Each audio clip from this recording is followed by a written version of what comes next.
Hello everybody, this is Emery48 here and welcome back to another Star Wars Sunday. Today is Dark Disciple, which is in the Canon timeline by Christie Golden. It takes place in 19 BBY, and before we get into the summary of the book, I wanted to talk about it a little bit. I really enjoyed this one. They do emotion very well in characters that I didn't think would have emotion. And it plays on dark and light side very interestingly. You'll understand that a little bit better as the summary goes on. But it's not quite as cut and dry as it normally is when you think of Star Wars. Now, there is one character that will have their color change throughout the book in the summary. I'm doing it where you think they are at the time of the chapter. Obviously, as the book goes on, it might be revealed that at certain times they were at certain different points in their journey. But I'm doing it where I assume they were while I was reading, not after while I'm editing and I know the whole story. Hope you enjoy this summary of Dark Disciple.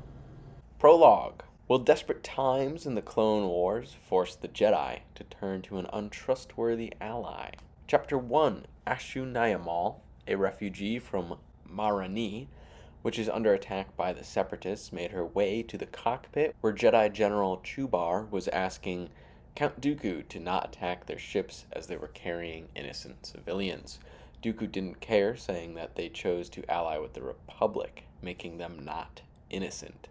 The last thing Asajj saw before their ship exploded was the despair in Chubar's eyes.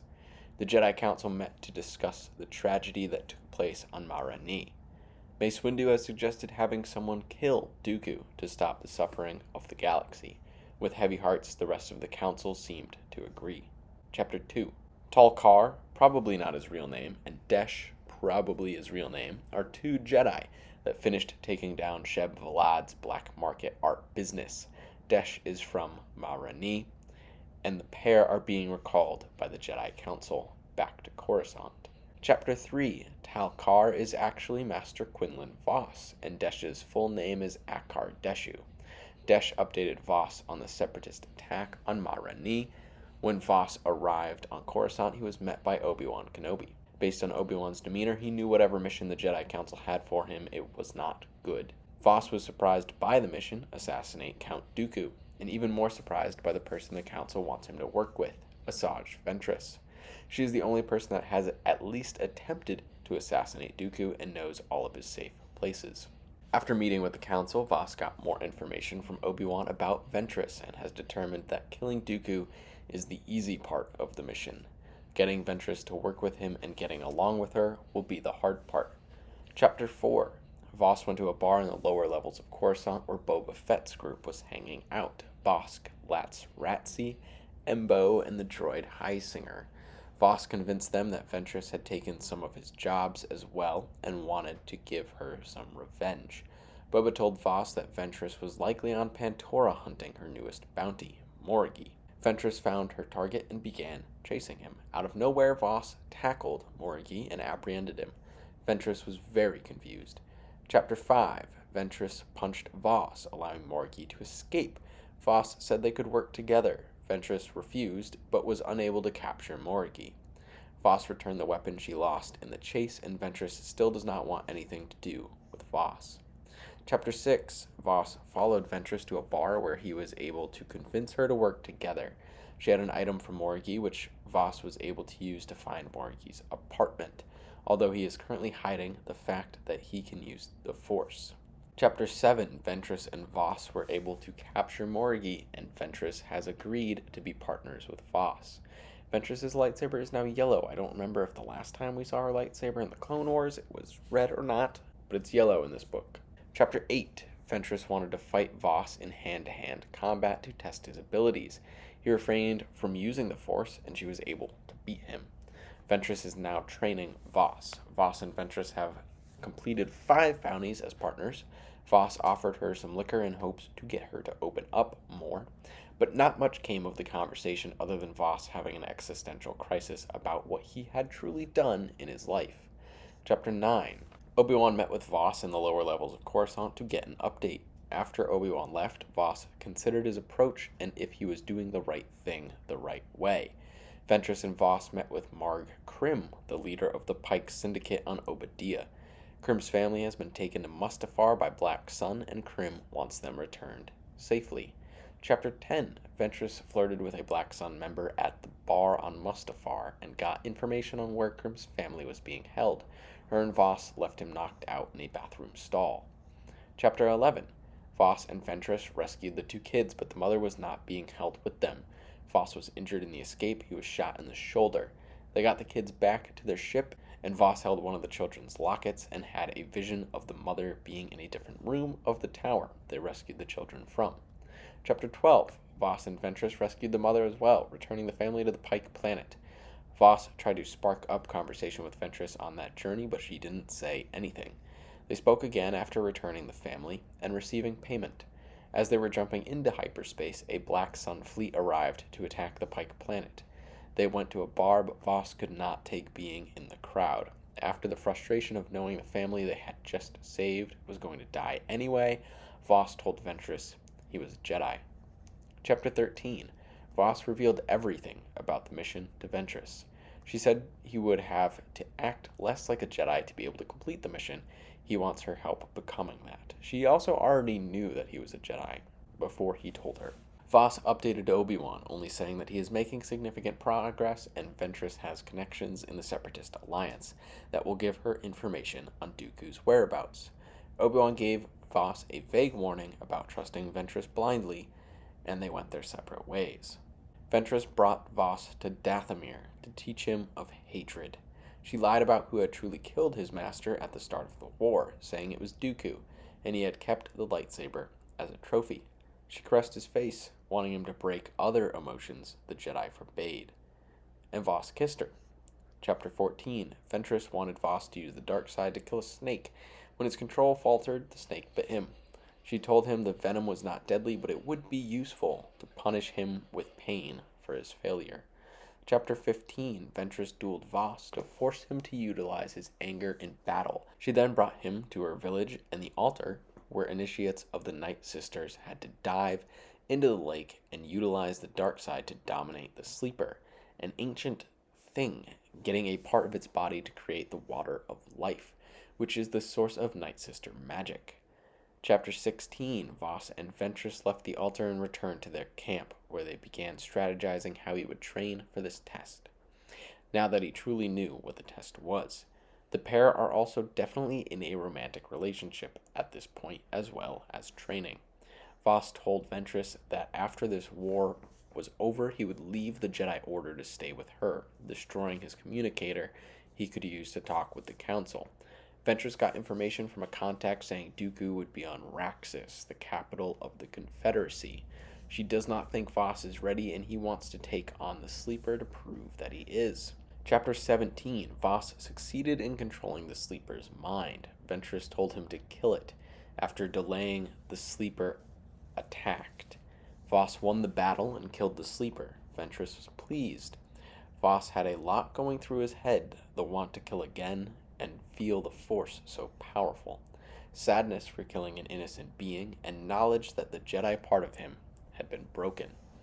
Chapter 18. When Voss did not show up for his next scheduled meeting with Obi-Wan, he discussed his worries with Yoda. Voss and Ventress have arrived on Raxus, getting fancy outfits for the gala. They met with Ventress's informant, and after handing over their ticket to enter the gala, Ventress killed her to close a loose end. Voss was shocked, but stored the anger for the fight against Dooku. Chapter 19. The celebration on Raxus was to honor Dooku with a humanitarian award, as the Separatists are fighting with droids to save people, while the Republic bred people to die in the war. Grievous joined Dooku on stage for his speech. After the speech, Ventress went to find Dooku, while Voss has to find Grievous. Ventress spotted Dooku in the gala and revealed herself to him. Chapter 20. Ventress, knowing Dooku would take no action against her, so publicly challenged Dooku to a fair fight later that night. Dooku called Grievous and wanted him to come meet him. After the call, Voss cut off one of Grievous's arms, taking his communicator and lightsabers.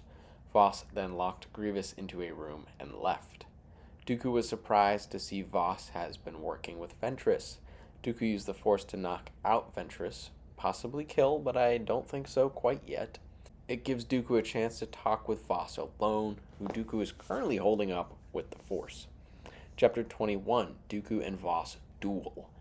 Dooku told Voss that Ventress was deceiving him and using him.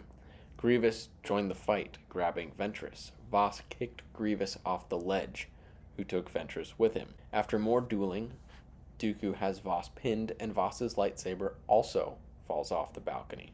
While Ventress and Grievous fought in hand-to-hand combat, she caught Voss's lightsaber and used it to fight off the droid reinforcements. Dooku did not kill Voss, but struck him with Force lightning and had droids take him away. Ventress could only flee, as there were too many droids for her to take on her own.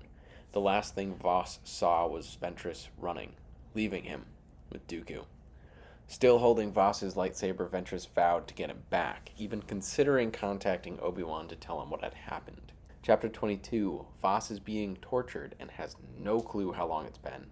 Dooku intends on making Voss his new apprentice and teaching him the full ability of the dark side, unlike the limits Ventress taught him. The Jedi Council has met. They are concerned that there has been no word from or of Voss in a while. Ventress has gone to Tatooine to hire Boba Fett and his crew to help rescue Voss. Bossk and Latz were very excited about the price, but Boba, although he accepted the job, is wary of Ventress betraying them again. Chapter 23. Dooku brought Voss out of his cell and showed him proof that Ventress was the actual killer of his former master. Voss does not believe Dooku, saying he has manipulated the recording.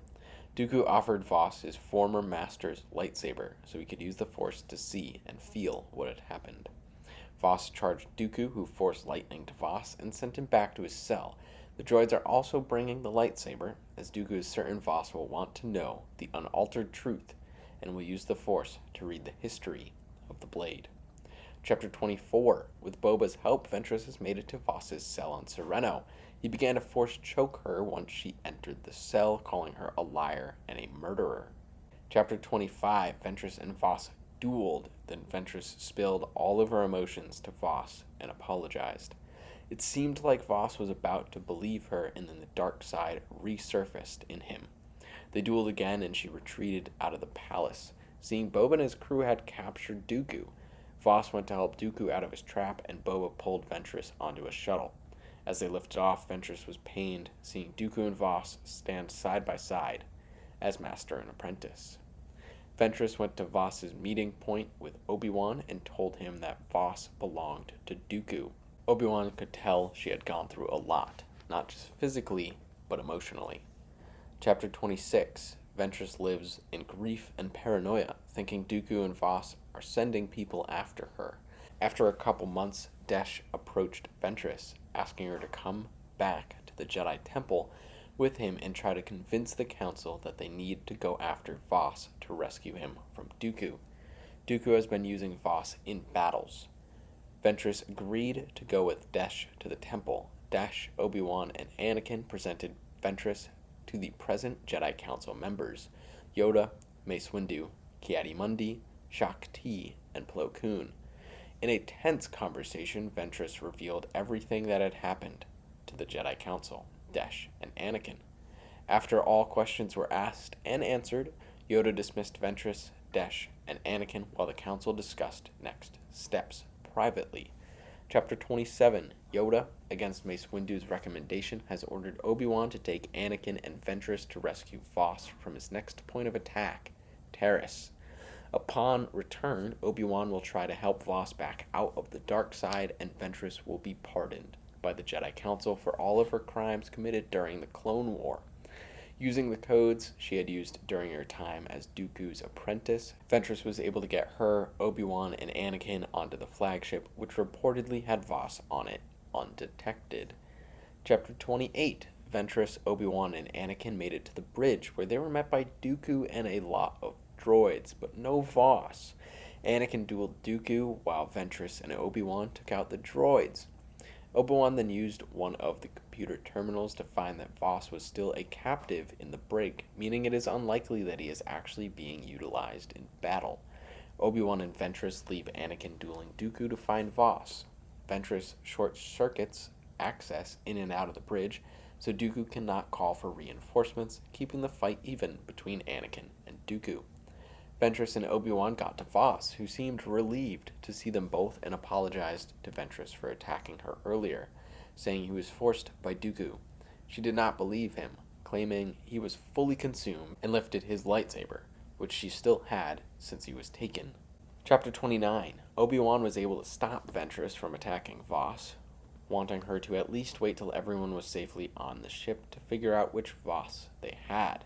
Anakin rendezvoused with them as they approached the hangar. Now, I have no clue what the heck happened in their duel because he was left fighting Dooku in a room that you weren't supposed to be able to get out of.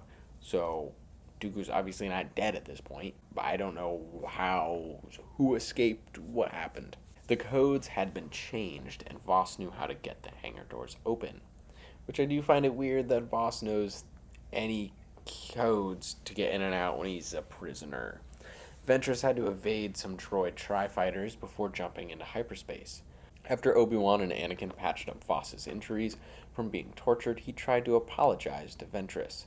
She told him that Voss she knew was dead and that there is no we anymore. If he did not stay out of her way, she would kill him. Voss returned to Obi-Wan and Anakin. They tried to give him words of comfort, but he just buried his head in his hands. Chapter 30.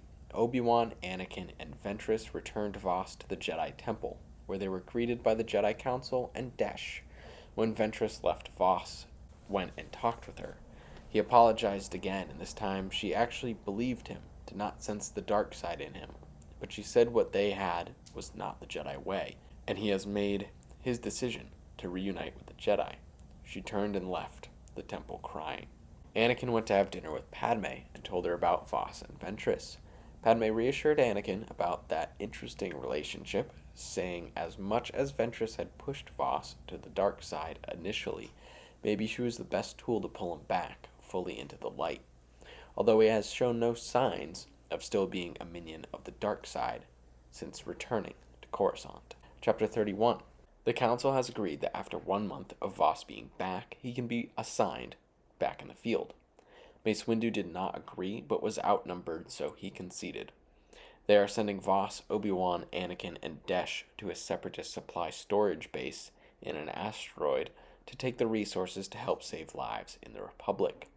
There was barely any defenses at the asteroid, and the Jedi were able to take control of the hidden base. Chapter 32. When they began loading the supplies, Voss found bombs already set to blow in the caverns of the asteroid. They all evacuated before the bombs went off. Obi-Wan, Anakin, and Voss are heading back to Coruscant, while Desh stays with some clones to see if anything is still salvageable. Voss met Ventress and revealed that he had fallen to the dark side and helped Dooku, but was able to break free from it. He still wants their future together. After he helps the Jedi destroy Dooku, he will leave the Order to spend his life with her. Ventress sensed no darkness in him and believed, accepting this future. Chapter 33. Obi-Wan, Anakin, and Voss have been assigned a new mission, taking out a listening station on Vancor. The Jedi arrived at the listening station, which had been abandoned. They destroyed it anyway, and went in to investigate. Voss used an item in the barracks to find out that they had been ordered to abandon the post by Dooku, who didn't want the Republic using any of Voss's knowledge against the Separatists. Obi-Wan and Anakin are worried this could also be a leak rather than just Dooku being overcautious. Chapter 34. Obi-Wan brought concerns of a leak to Yoda and Mace Windu. Mace thinks it's Voss. Yoda is uncertain but needs more proof, and Obi-Wan is adamant that Voss is not a traitor. Desh reported that the bombs used at the asteroid were Republic-made, not Confederacy issue. Yoda had a one-on-one conversation with Voss and felt the dark side hidden beneath the surface. The Jedi Council have met to decide Voss's fate. Mace Windu, Ki-Adi-Mundi, and Plo Koon have suggested execution. Obi-Wan, shocked that this was even being discussed, especially considering the Jedi Council had basically set this course of action in motion by assigning Voss to the assassination mission offered an alternative. Assign Voss to go back after Dooku, with Obi-Wan secretly observing. This will force Voss to show his true allegiance. Chapter 35. Voss has been seeing Ventress every day since their last conversation. I think the darkness Yoda felt was his intention to leave the Order. Voss told Ventress of his new mission, going after Dooku, and she has decided she is going to go with him. I can't tell what side Voss is truly on at this point, although I do want to trust Ventress's feelings, as she has not really been wrong about him so far. Voss brought Ventress with him to the Jedi Temple, where many of the Council were displeased to see them working together again, although I think Yoda has realized that what he had sensed may have been their hidden relationship, not the full dark side. Ventress gave the Jedi information based on what they knew, and Voss and Ventress were sent again to assassinate Dooku. As they approached Ventress's ship, she sensed that they were being followed, which is what Voss was hoping would happen. He is not telling Ventress everything about his plan, which has her uneasy, and frankly myself as well, but he said she could trust him. Chapter 36. Ventress dropped Voss off at Dooku's dreadnought during a battle over Christophsis. They would not be able to conceal the ship on board and thought it would work best as a solo mission. Ventress was reluctant, but agreed, trusting him when he said he would come back once the job is done. Obi-Wan and Anakin got on board using a Separatist shuttle and got into position to watch Voss confront Dooku to see his true allegiance. Voss won the duel with Dooku but did not kill him. He wanted to become Sidious's apprentice. Dooku offered Voss to work together as equals to kill Sidious. When Obi-Wan and Anakin heard that, they leapt into action, disarming both easily with their surprise, and announcing that both Voss and Dooku were under arrest. Voss seemed shocked for some reason. Obi-Wan assured him that he had been given multiple chances to do the right thing. Chapter 37. Obi-Wan reported to Desh, Bayans, and Cody on the Vigilance, saying he was bringing in 2 prisoners, Dooku and Voss. Desh was stunned that Voss had actually turned to the dark side. Obi-Wan and Anakin handed Dooku and Voss over to Desh and Bayans to be brought to the brig so they could make a report to the Council. Voss said he had joined Dooku because the Jedi are weak. Then he stole Desh's lightsaber and Dooku stole Bayans. Desh attempted to kill Voss with his venomous stinger, but Voss force-pushed Desh into Bayans, killing him. The venom would be a long and painful death for Desh, but Voss ended his life quickly with his own lightsaber. Obi-Wan and Anakin reported to the Jedi Council that Voss and Dooku had been captured and they are headed back to Coruscant. Immediately after the call, Cody told them that Dooku and Voss had escaped. Cody's leg had been snapped during their escape. Obi-Wan and Anakin are heading for the hangar in attempts to cut off Dooku and Voss. Voss called Ventress asking for a pickup. She was confused that it was from a Jedi cruiser and that he had someone else with him, but did it anyway and was pissed when Dooku also jumped on board. Dooku was not too pleased to be rescued by Ventress either. They are headed back to the battle over Christophsis, where they will rendezvous with the Separatist fleet. Ventress's anger has not subdued at all. Chapter 38. The Jedi cruiser pursued Ventress's ship, the Banshee, shooting it down before it reached the Separatist fleet, forcing it to crash land on Christophsis. Obi-Wan, Anakin, and some clones investigated the crash site, finding no bodies, but a lot of blood. Dooku was the most injured, and Voss was the least injured from the crash. The trio is making their way to a tower that Dooku says will have a ship ready for them. Voss assured Ventress that this would give them the freedom they have been looking for. Obi-Wan called Ventress.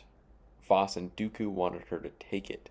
Obi-Wan told Ventress that Voss had fallen to the dark side and needed to surrender.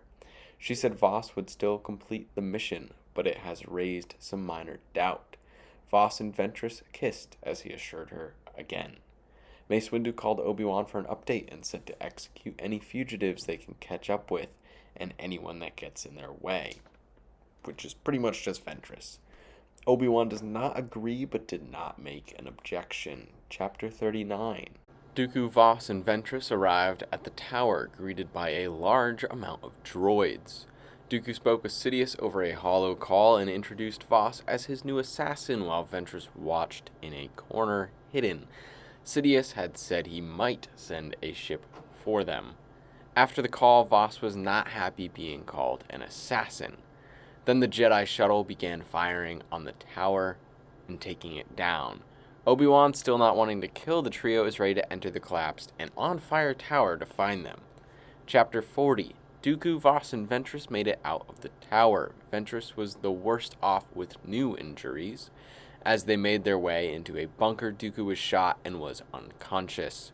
Voss left Ventress with Dooku to help the droids against the clones.